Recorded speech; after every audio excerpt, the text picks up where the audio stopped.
Hello. Now we're going to discuss some complex file system manipulation. So since we're using a virtual machine here, we can actually simulate the creation of a virtual hard disk. So for example, this is my VM that's powered off right now. Notice it's powered off. I can do right-click settings, and I can actually create a virtual hard drive. So I go to storage. You notice this is the hard disk that was created when we created the VM. We can actually add another one, or another two in this case. So let's add the hard disk, press the plus sign, new disk, create one from scratch. If the defaults are fine, we can set a size. So let me make this about 500 MB. Let's not make it too big. Okay, 500 meg should be fine for our example.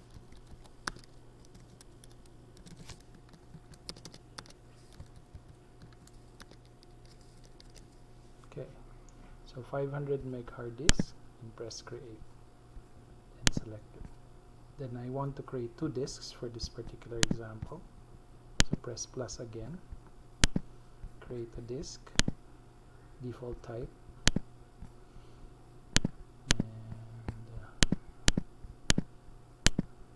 set it to 500. 512 is fine. We create that and we choose. So you notice there are now three hard disks. The one that we used when we created the virtual machine, a second hard disk, and a third hard disk. Right? Then let's power up the VM by pressing start. Here we see our VM boot up the normal way. Okay. Then we should now have an additional two hard disks in our system. Now when we installed the VM in the first place, we just used the default installation mode. We let the system choose how to partition. Now we are partitioning the system ourselves. Right? So let's log into our VM. There you go. Then let us log in as root, because we need super user access to perform the tasks here. Right. So first off, how do we know that we have new hard drives that are attached to the system? Right. So by default in Linux, those hard drives are put inside the PCI bus. So as we've learned about the proc file system, we can actually look at the proc file system and see PCI devices attached. Right. Problem is it's not very user-friendly, right? So let us install a few tools, and the most common tool that can help us is PCI utils. So let's install PCI utils. Right? Then this shouldn't take a lot of time because it's a small utility, but sometimes it may already be installed. Like in my case, this is probably installed already. In your case, it probably isn't, so you just wait for it to install. And once it's done, you can test its installation by typing lspci to see what is connected to your PCI bus. And you notice your SATA controller, where your hard disks are, is connected here. Now, how do you determine what hard disk you have? So you have many commands. You can use lsblk. So this is the first hard disk we use, called SDA1. So SD is like SCSI disk A, so it's the first one. SDB is SCSI disk B, SDC is SCSI disk B, C. So when we installed our system previously, we only had one disk, SCSI disk A. And SCSI disk A has two partitions, meaning that physical disk is divided into two smaller disks so that you can actually perform additional management, like you break them into smaller pieces, like in this case a /boot drive, and the LVM partition, which we will be discussing later. So now in our SDB and SDC, let us just create one partition each, because we don't really need to break it down into smaller partitions for this example. We just want to use both disks right away, right? So the best practice is to use something called Linux Volume Management, or LVM. So the first step in Linux Volume Management is to partition the disks first. So right now, if you notice, there are no partitions, right? It isn't broken down into SDA1, or here in this case, SDB1. So to create a partition, we use the command fd disk and type in the hard disk name. So in this case /dev. So dev is short for devices, SDB. By default, to create a partition, press N. Of course, you can press M to discuss the menu. P to show you the current partitions. There's none. N to create a new one. Then the defaults are generally fine if you just want to create one partition. So make it primary, make it number 1, and allocate all the space available. Use P. Now you can see that all the space, that all 500 meg is allocated to that one partition. W to write, and you're done. And do it for the second disk, /dev SDC. Same thing, create a new partition. Primary, take all the space, partition number 1, and that's the space. So we simply use the maximum size. Right? Again, we can list the partitions, and we finalize by pressing W. Right now we have 2 partitions. In order to see a summary, we can do fdisk-L. We'll list all the partitions created in the entire system. So in this case, our original disk has 2 partitions, 1 and 2. The 2 new disks we added, SDB has 1 partition and SDC has 1 partition. You can also use LSBLK. You notice SDB has now 1 partition and SDC has now 1 partition. Linux volume management allows you to group all of these different partitions and disks into one disk, and we can break them further into smaller disks. So in this particular case, let us group our existing disks by registering them first as physical volumes. So we do that by typing pvcreate, right, the partition name. So in this case, SDB1 and SDC1, and this is how we successfully create the partition. You can use pvdisplay to check the details of your new partitions, and you have your old partition here, physical volume, and you have your new physical volumes here. PVS is also a shortcut to see it in a shorter fashion. Okay, after that, we can now create something called a volume group. A volume group is a bigger composition of many smaller disks. So here we have 2 small 500 MB disks. We want to group them together into one single, for example, 1 gig disk. So we can do that by creating a volume group, and you can do that by typing vgcreate. Create the volume group name, let's call it vgnew, and specify the partitions you want to add into that volume group. And you can add as many as you like. In this case, we have SDB1 and SDC1. Right? Again, vgdisplay will show you the details of that new volume group. So we called it vgnew. This is the existing volume group we have right now. VGS is also a shorthand version of that. You notice it's approximately 1 gig for our new volume group. Now, in order to more functionally manage this, so now we have one big volume group, we can break it down into smaller groups. Why do we want to break down disks into smaller groups? Because they can, each smaller disk, or what we call a logical volume, can be used to contain, you know, particular pieces of information like a project files and things like that, so that you can logically manage them, so that when you can expand and reduce them, you can also expand and reduce them in the proper way. So let's just say that this 1 gig composite disk, we'd like to break it down equally into 2 projects, right? So we can call that project 1 and project 2, so we can create a volume, a logical volume per project, right? So -n is, we can name the particular logical volume. Let's call this logical volume project 1, and let's say its size is, let's make it 100 meg. Okay, and the disk is taken from vgnew. So we basically take 100 meg from the volume group new and put it into a logical volume called LV project 1. Right.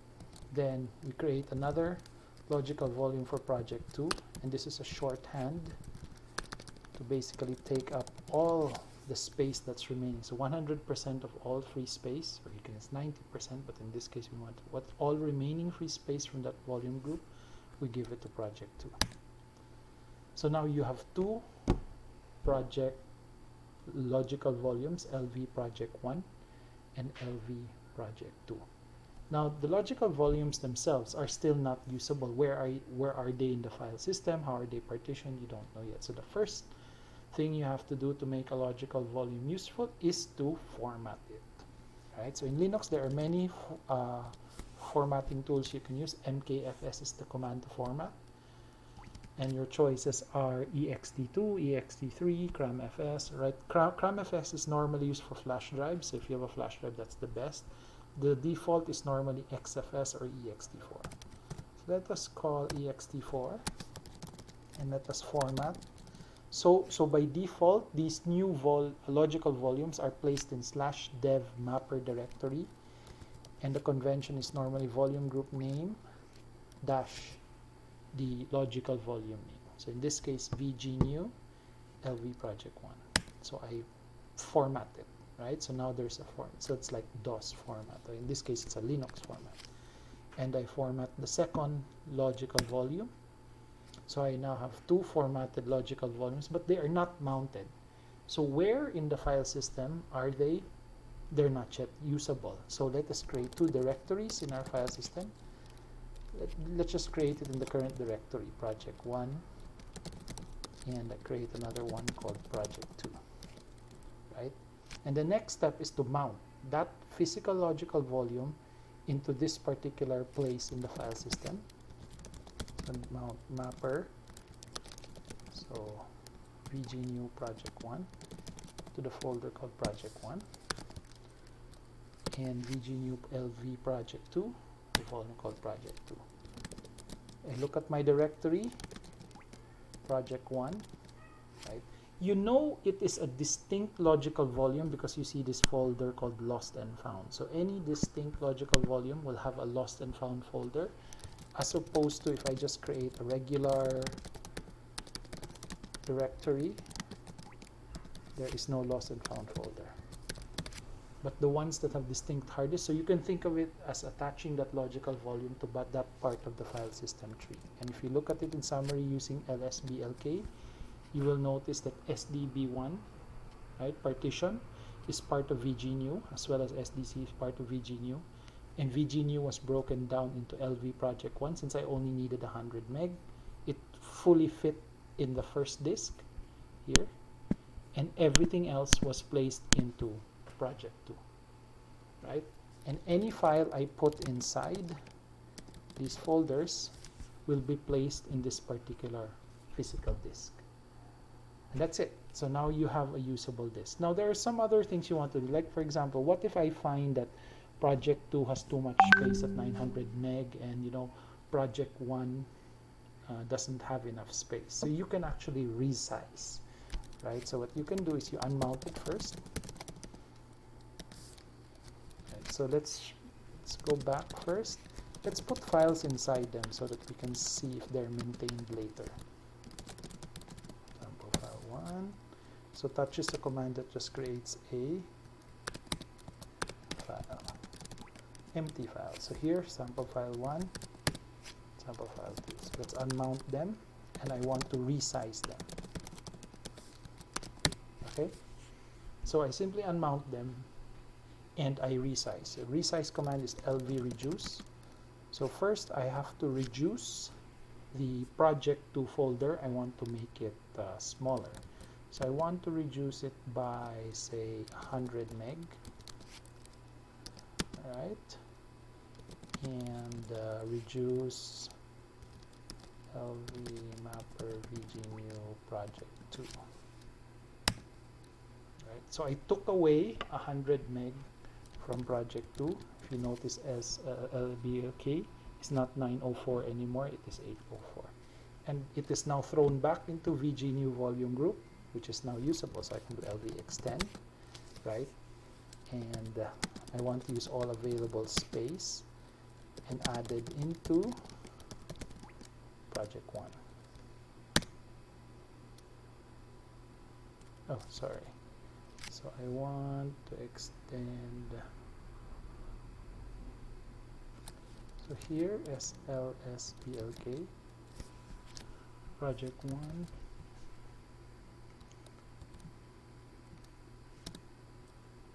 Oh, it's already, so we we need to make it 200. There you go. So LSBLK. So I got the 100 meg that I freed up from project 2 and moved it to project 1. So notice this is now 200 meg. I got this one used to be 904. It is now 804. You do not need to reformat it anymore. You simply mount it again. So VG new project 1, project 2. And if you look at project 1, the files are still there. The files are still there.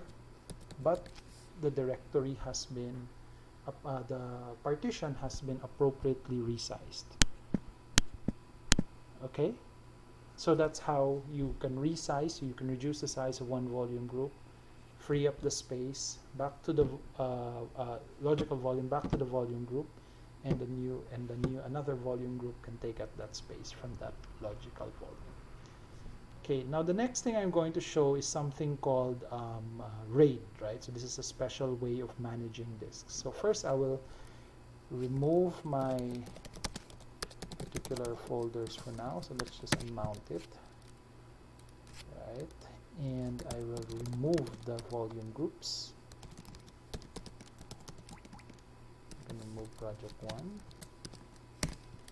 project 2, LVS, so no more, so they're gone, but my volume group is still there. Okay, now what I can do is I am going to simulate 4 disks instead of 2. So I would break my partition. So in case I remove my volume group new first, right, and I remove the 2 physical volumes.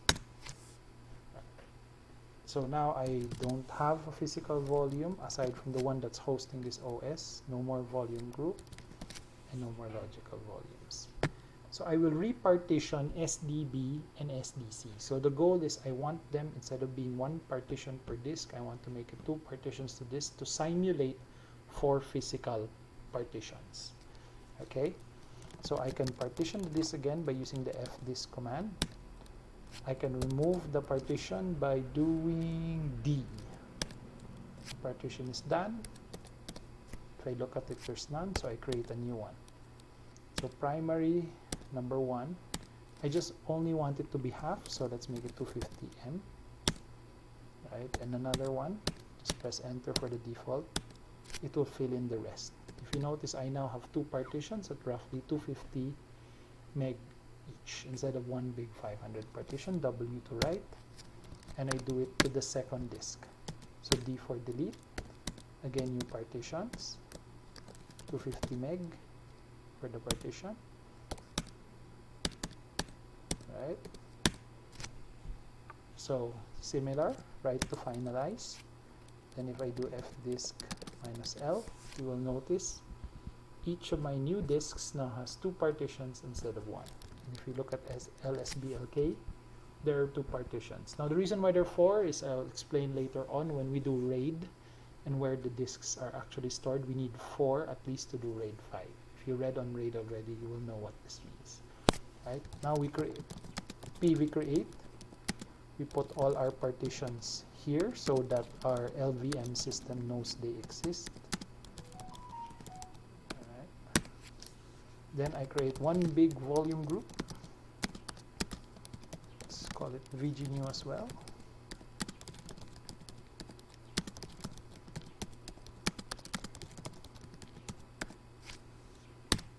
Okay. SBLK. So nothing yet. So now I have a volume group. Now the next step is I can create special partitions with special behavior that can allow redundancy. Now one of the most common use cases is what we call mirroring. This means I have 2 physical disks, so I have SDB and SDC. What if one disk gets destroyed? I don't want my data to be wasted, so I create a mirror, or what we call RAID 1.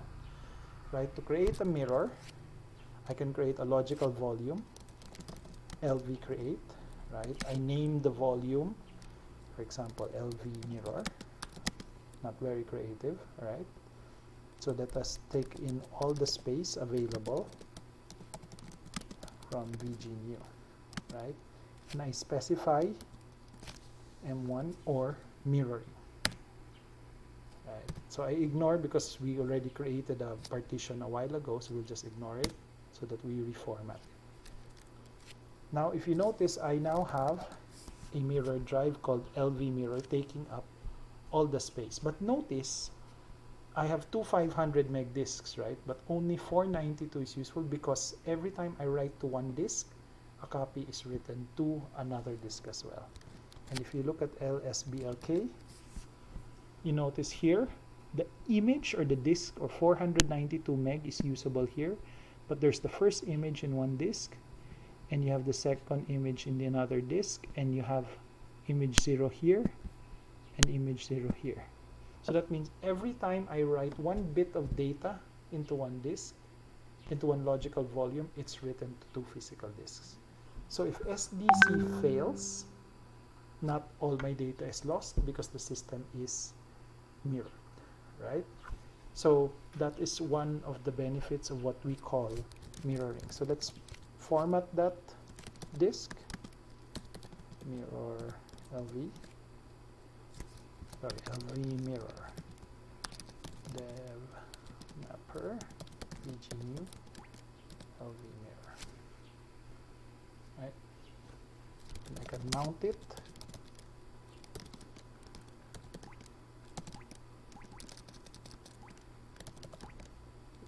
Put it to project 1.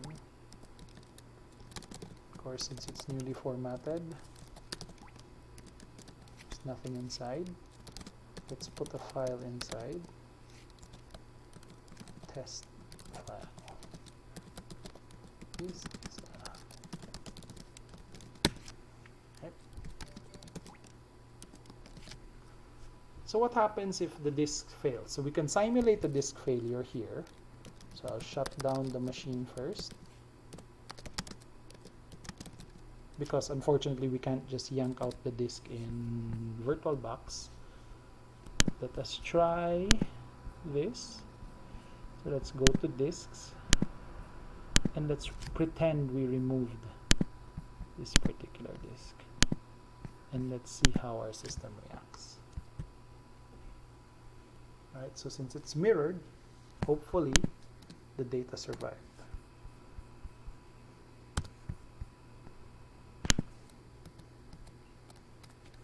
Okay.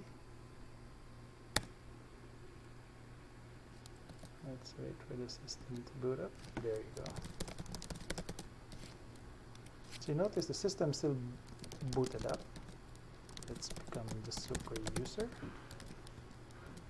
Looking at LSBLK, notice there's no more SDBC, right? That's gone. So let's try mounting it. VG.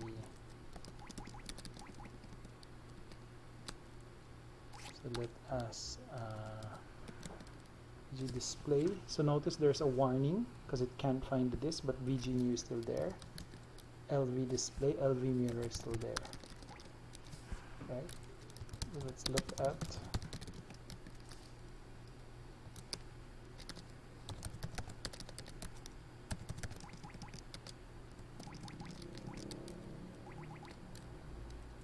so at least you still have the disks present, right? Because they were mirrored properly. Okay. So now let us try to simulate a different type of partitioning. Let's turn our machine off again. Let us put that disk back to see it survive. Let's see if it survives. So our disk should be here. Let's start it up again. Okay, so we boot up the machine again.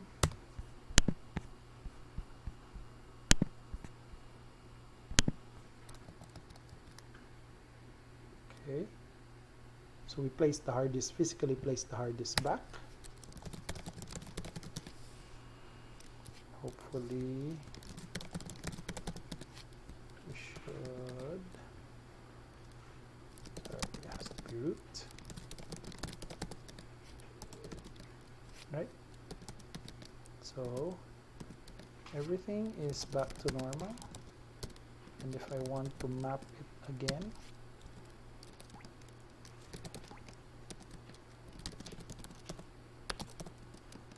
so test file is still present. So this increases the survivability of our system by doing something called mirroring, right? Now, the problem with mirroring is for every bit you write, it's always written to the other disk as well. So if you notice the layout, the data is written 1 and 2 is written on both 1 and 2, right? So very costly, and sometimes, of course, we can't afford that. So there is another type of RAID that's called erasure coding, or RAID 5. So we can do that.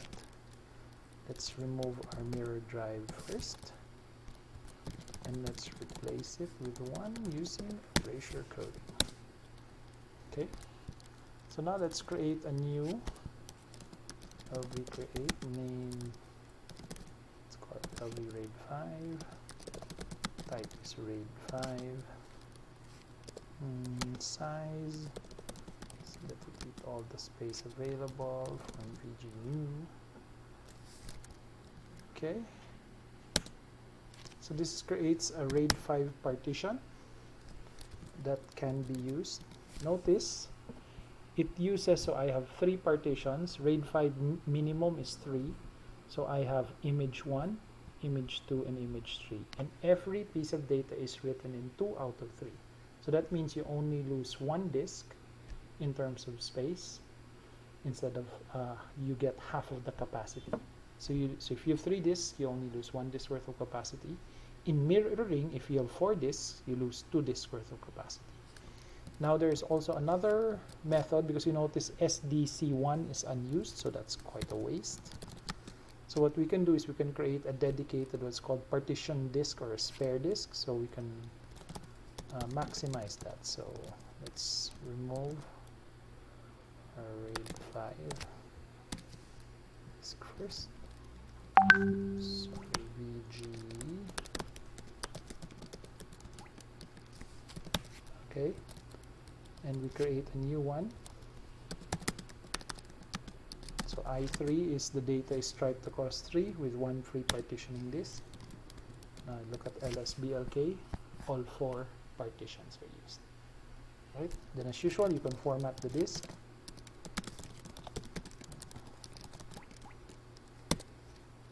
You can mount it.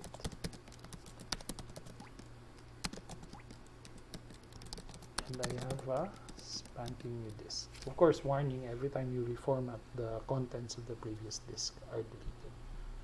Alright, so that is it for hard disk partitioning and Linux logical volume management.